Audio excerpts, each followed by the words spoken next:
My next prediction, my big prediction is that I think Trump will get a third term. Okay, that's a little Yeah. wild. All right. What makes you say that?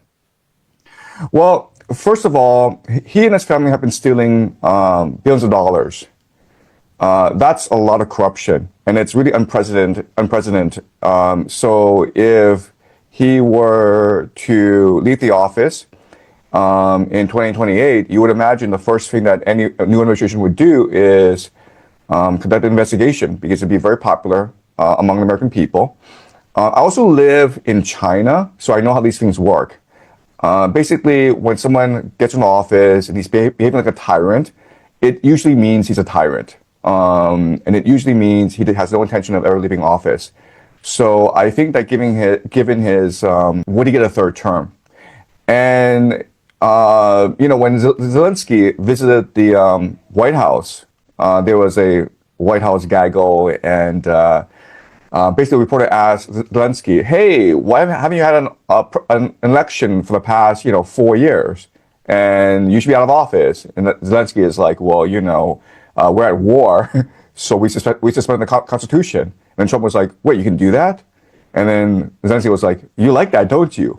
And yeah, that's what he might do.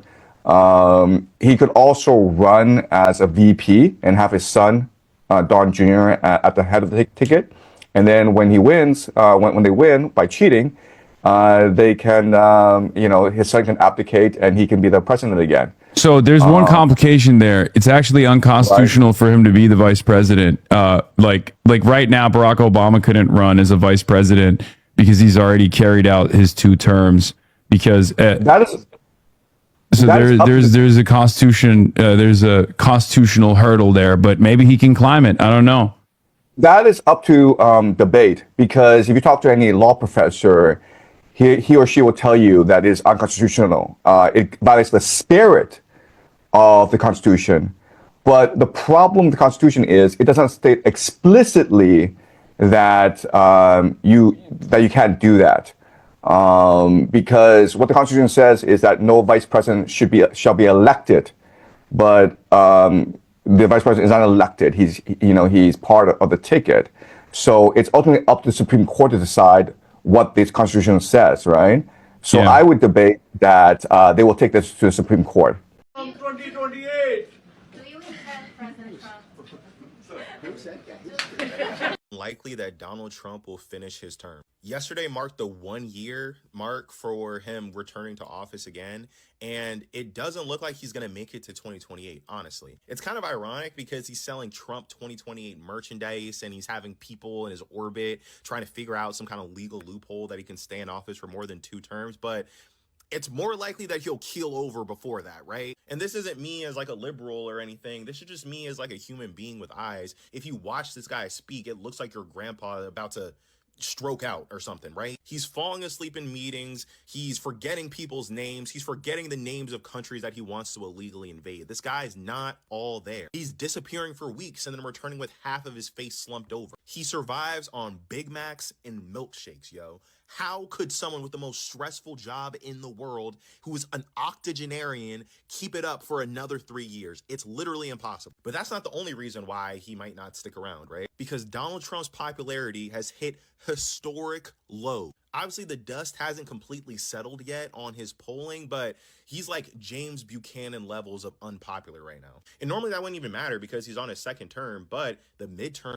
So no one's going to believe what I have to say, but that's okay because no one believed me in May 2022 when I predicted Donald Trump would win the presidential election in 2024 before the race even started.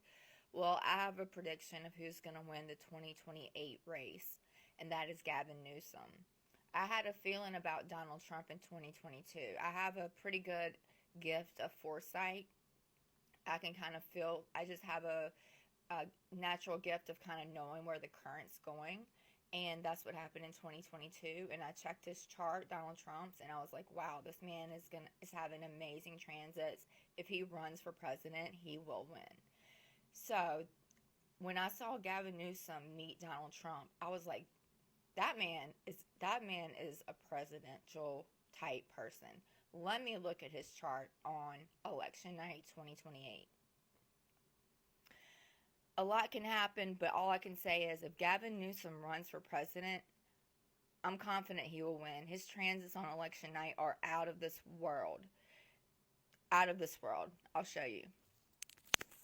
So he has so many great transits going on. First, he has Jupiter and Venus conjunct his sun.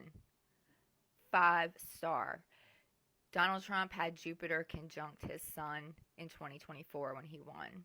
Uranus is also moving to conjunct his midheaven and trine his sun. Donald Trump also had Uranus conjunct midheaven in 2024. Another really big transit he's having is the North Node conjunct his moon.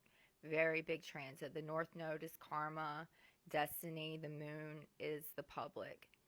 Also, Saturn is trine his Venus. And then you look at the ruler of his 10th house and first house is Mercury. The sun is going to be conjunct his Mercury on election night, sextile the moon in North Node. Call me crazy, that's okay. Also, I see a move in his chart. I always look for a move when I'm doing these analysis. Jupiter's going to sextile his Mars on the IC, shows a move. You can say I'm crazy, you can call me a fool, you can say he's too liberal.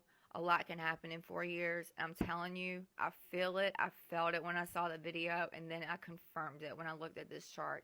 I don't think any other person. I looked at JD Vance's chart, and if you want me to talk about that, I will, but his chart it's not happening for him if he runs.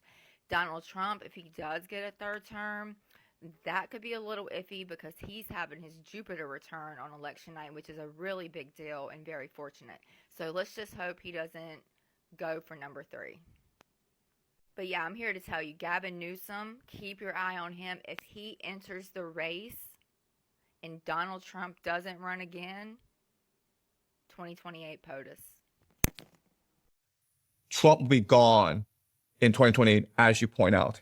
In November, the Democrats will win the midterms, and then they will impeach Trump and basically constrain his capacity to fight wars. There are certain problems with this. The first major problem is the national defense strategy, which we looked at previously. The national defense strategy, it is a long-term strategic framework for how America can control the world.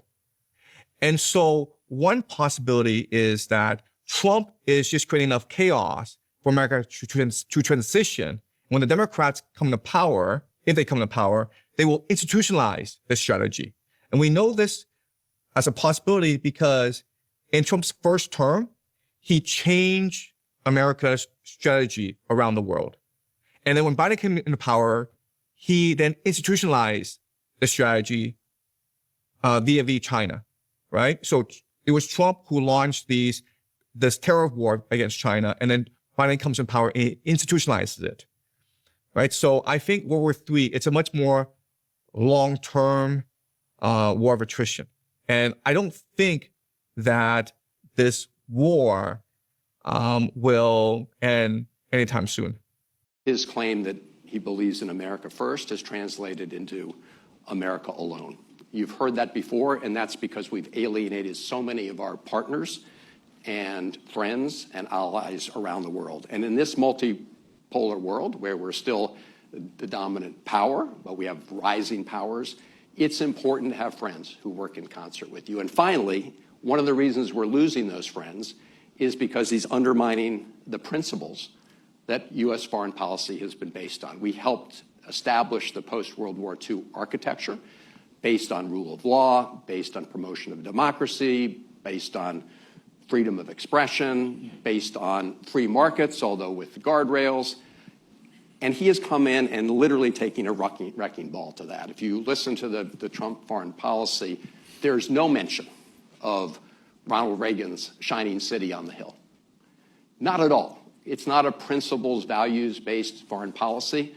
We've never been perfect when it comes to implementing that, but we've always tried. That's always been part, I believe, of the American identity. And I think it's been a very important part of our foreign policy as someone who grew up in a foreign service family. And Donald Trump is dismantling that every single day.